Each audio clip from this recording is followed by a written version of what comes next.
Man, how's it going, guys? Casey here with the Coyote Works channel. Well, it's great to see everyone. I'm out on a little bit different kind of a trip this time. So I'm in the old Ford, or actually it's not that old, but I'm in the old Ford diesel, and I'm heading out on a little bit more of a traditional camping trip. I'm going old school. I'll be camping out of the back of the truck. But I'm going up to a historic ranger station. We're going out to a place called Murderers Creek, and I'm actually going to meet my little sister. She's reserved this historic ranger station up here for us. It looks like just a beautiful area, and there's some cool history up in there.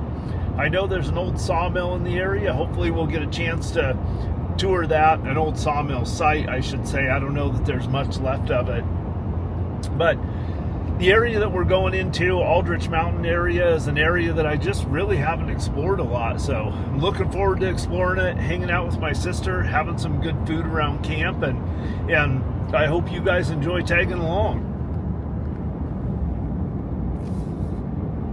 You know, it's pretty smoky out here. It's wildfire season, and we've already had a good number of wildfires that actually started early this year. So it's pretty dry out here.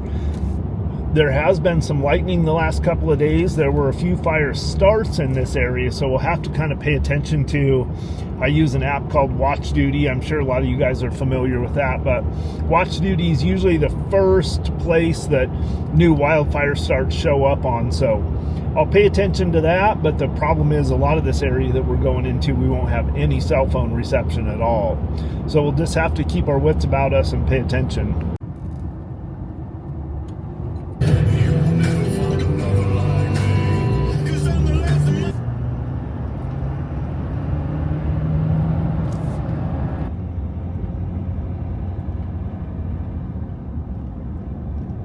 So I know a lot of you are going to have questions about what the new rig, or newer rig, I've actually had it for about a year now, is. So this is a 2023 Ford F-350 Super Duty. It has the high output Power Stroke diesel in it. That's a 6.7 liter turbocharged diesel. Man, there's something to be said for having over 500 horsepower and 1,200 foot-pounds of torque. So a lot of you might be wondering why I went with such a heavy duty or such a big rig, and I've got some plans for it that I'm working on, so I'll keep you guys posted as those develop. It does have a rear four-wheel drive and a rear locker, so it is somewhat capable. It's just a really heavy rig, so you know, when you're off-roading, there's two things that are your worst enemy. One is weight and the other is speed, and weight this thing certainly has.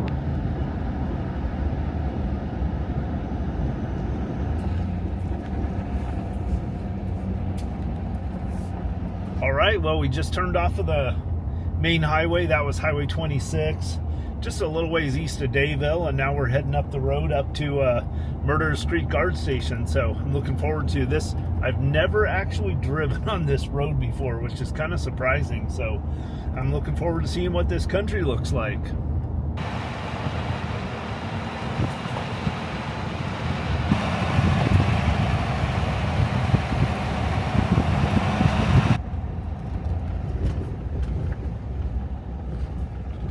All right, here we are. Let's check this little place out. It actually looks pretty cool. It's small, but it looks, yeah, it definitely looks pretty cool.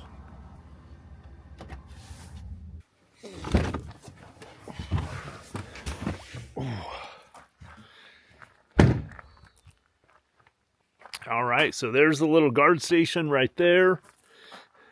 Looks like the old original carriage house right there, which is pretty cool. Let's go check out this little carriage house. Oh yeah, looks like they got a nice little supply of firewood in here. I think the roof could use a little work on this place. Old building though.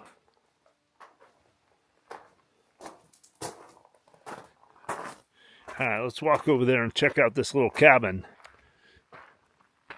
Okay, looks like there's a little vault toilet over there. Got a picnic table here. Another picnic table there.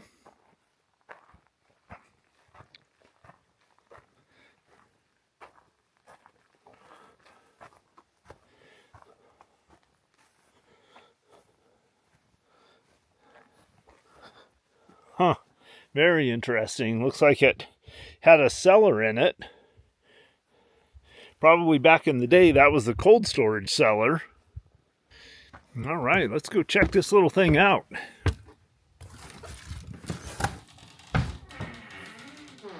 Oh, look at this. This is super cute. Little table.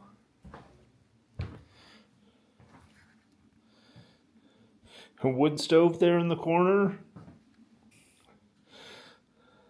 It's like a little futon bed. Wow. And then a little kitchen. No running water, but there's a little propane stove for cooking. And then my understanding is this is a propane refrigerator. Oh yeah, that's ice cold. So the refrigerator works. Yeah, I would say this is pretty cool. This is very livable. Well, I'm going to camp in my truck tonight, and my sister will probably stay in here. She's going to be up here a little bit later, but this is super comfy. Yeah, I would totally stay here. The bed's clean. There's no rats in here or rat droppings or anything. So, yeah, this is a great little place. So this is the Murderers Creek Guard Station out here up near Aldrich Mountain. Let's go walk around and explore a little. So, walking out the back door, that's what you got out there, just a beautiful meadow.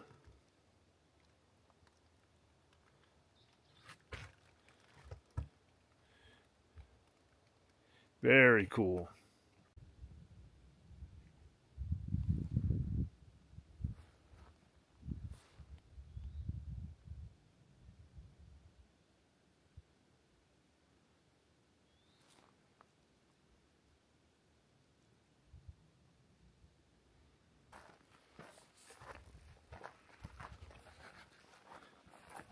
Man, I'm just out here going for a little walk around this place, and it's just beautiful, this gorgeous little valley here.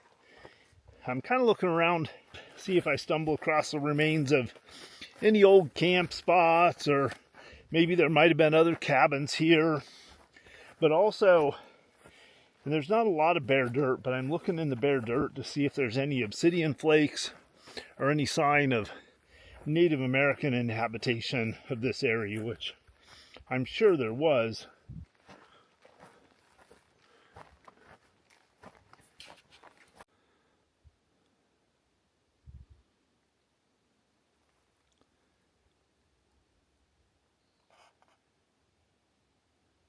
Well, looks like this is home for the night. The cabin's right up there. I don't want to be too far away from the cabin because my sister will be here and we'll be walking back and forth visiting and stuff. Got to get the truck fairly level because I'm going to sleep in it tonight. And then right over here, I got a great little view over the creek. I've got this one widowmaker tree right here that's leaning pretty hard. So I positioned my rig so if that tree comes down, it'll come down right here, given the wind and everything. So pretty good. Another widowmaker tree up there in front of me, but that'll go off that direction too. So should be pretty safe here. Let's start getting our camp set up.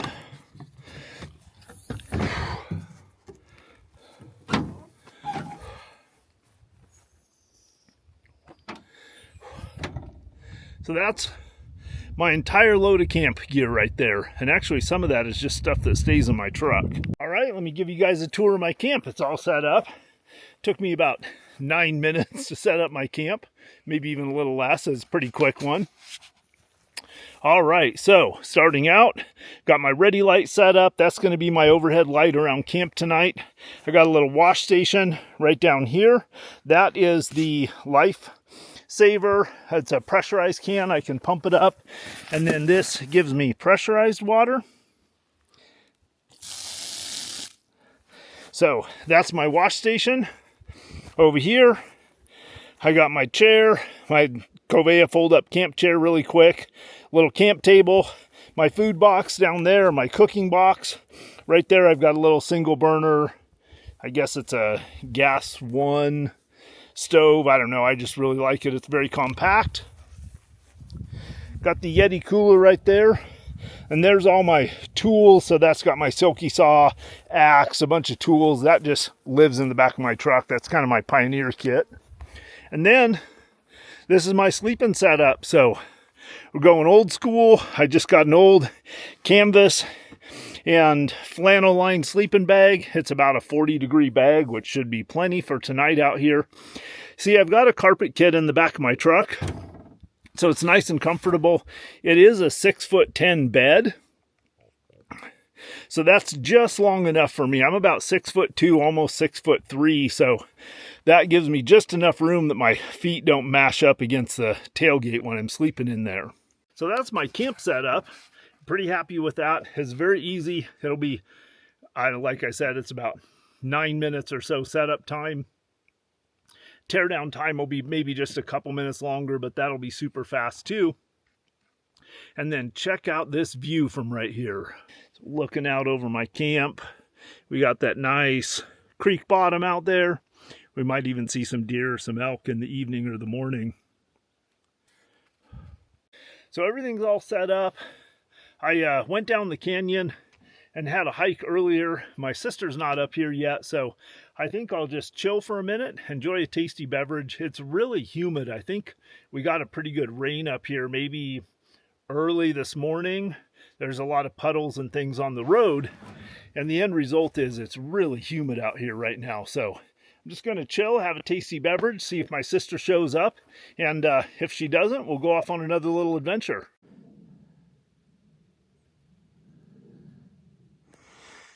Okay, so my little sister moved into her little cabins. And yeah, this is super adorable. Little futon, that'll be a comfy little bed for you. I think so. You probably won't need the wood stove. No, but it will be really nice when it's cold in the fall. It's taken every bit of my self-restraint to stay away from those chips and paste picante. Have Adam. All right, well, had a nice walk with my sister. We went on about 3.5 miles or something. Now we're just getting ready to have some dinner.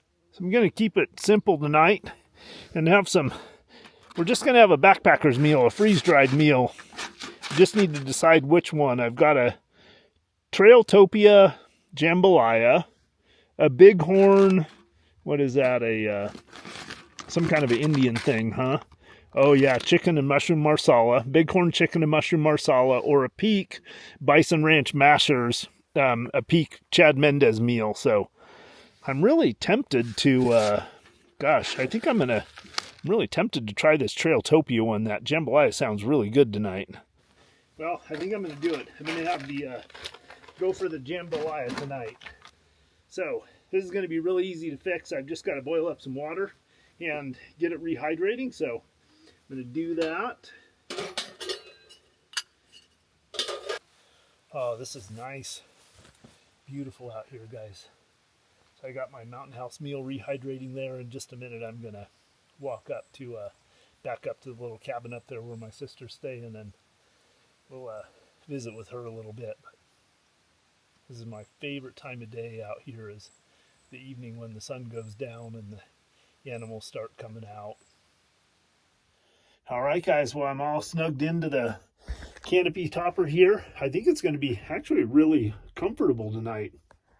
I got a couple of the pods for my ready lights in here, and I'll probably just crack. I've got screens in the side windows, so I'll probably just crack those side windows a little bit so it doesn't get too humid in here, so I don't get much condensation. But yeah, temperature-wise, I don't think it's going to be super cold tonight. I've got about a 40-degree sleeping bag here, which should be plenty. So yeah, I think it's going to be a good night. I feel like this is going to be a good, comfortable option for camping. This is the first time that I've camped in the back of the Super Duty here. So this is a little bit of an experiment, but it seems like it's just a little bit longer than my GMC, my grandpa's truck. So my feet kind of pushed up against the tailgate in that thing, but this seems like it's just a couple inches longer. I got all the necessities over there behind me. Water bottle, little snack, the Pistola, and yeah, I'm really snug in here. I think this is going to be just super comfortable.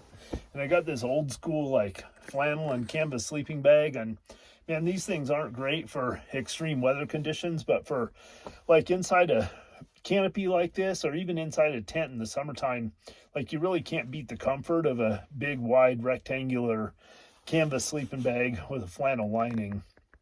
I think I'm going to sleep like a baby tonight. So anyway, guys, hope you enjoyed that little adventure so far today. Coyote Works out. I'll see you guys in the morning for coffee.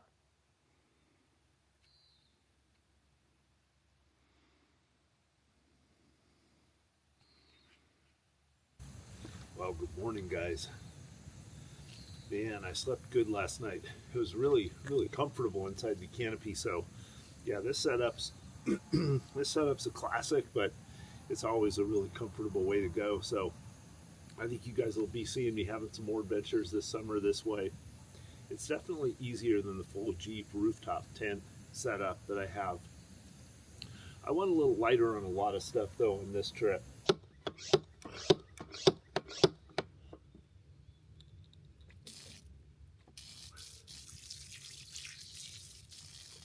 All right, we are on the road. It's about noon. Just had a great visit with my sister, and she's going to be solo up there at the guard station for a couple more days. And now we're going to head off on, and we're going to be driving a stretch of road that I've never been on before. And looks like there's a couple of potential cabin markers along the way. If I find anything interesting, I'll bring you guys back up. All right, according to my map, there was an old cabin right here in this meadow. I just thought I'd jump out and see if we could find any trace of it. I found a couple of pieces of rusty metal in the ground. No glass or porcelain yet, but I'm just going to wander around here and see if we can find any really good sign that there was of the structure that was here. All right, so I don't know what that is, but that's clearly not natural.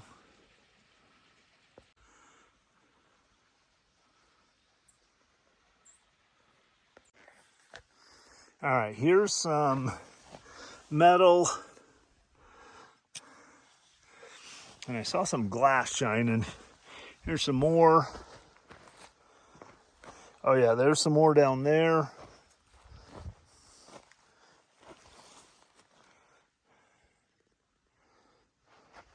What's that? Is that a piece of porcelain? Yep. Okay, look at that. We're on to something.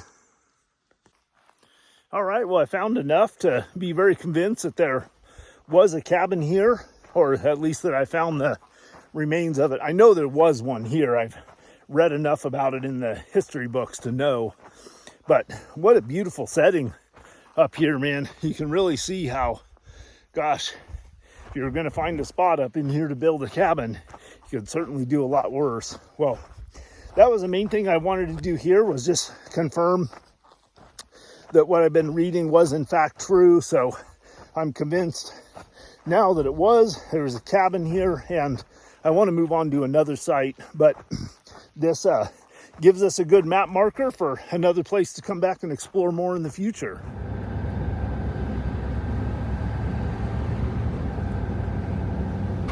Oh man, guys, we've got us a little summer thunder shower here. Kind of crazy, but I love these. They come in, knock the dust down, cool it off. Yeah, this is just wonderful.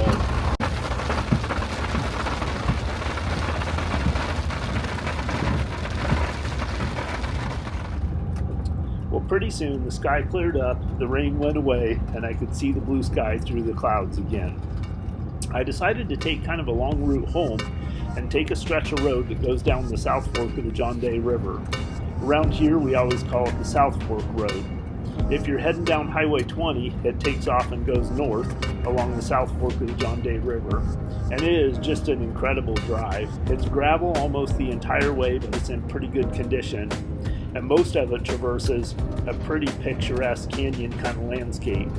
There's a number of side roads, there's places to camp along the way, several historic homesteads, and even if your eyes are sharp and you know what you're looking for, you'll even see the site of a pretty significant old sawmill that was out there. One of my favorite things to do for as long as I can remember is just drive the miles and miles and miles of semi-improved and unimproved roads throughout central and eastern Oregon. It's a unique place in that we have so many hundreds of miles of unpaved roads to explore, and most of them pass all kinds of unique and interesting geology and history. I don't always share the locations of my trips. Some of them are pretty special places, and they'll stay special for longer the fewer number of people that ever find them. But this particular spot in this video, the South Fork Road along the John Day River and the Murderers Creek Guard Station, are definitely places that if you're an overlander interested in exploring Eastern Oregon, I would put on my list and take a visit there sometime. For those of you that are interested in making a contribution to my channel, there's a link to the PayPal Gas and Tires Fund in the description of this video down below. I appreciate everything that you guys contribute to this channel, and all of it goes right back into creating more content. I hope y'all enjoyed joining me for this adventure. I know I sure enjoyed having you along. I look forward to your comments, your questions, and above all, I'll look forward to seeing you on the next adventure. Until then, Coyote Works, out.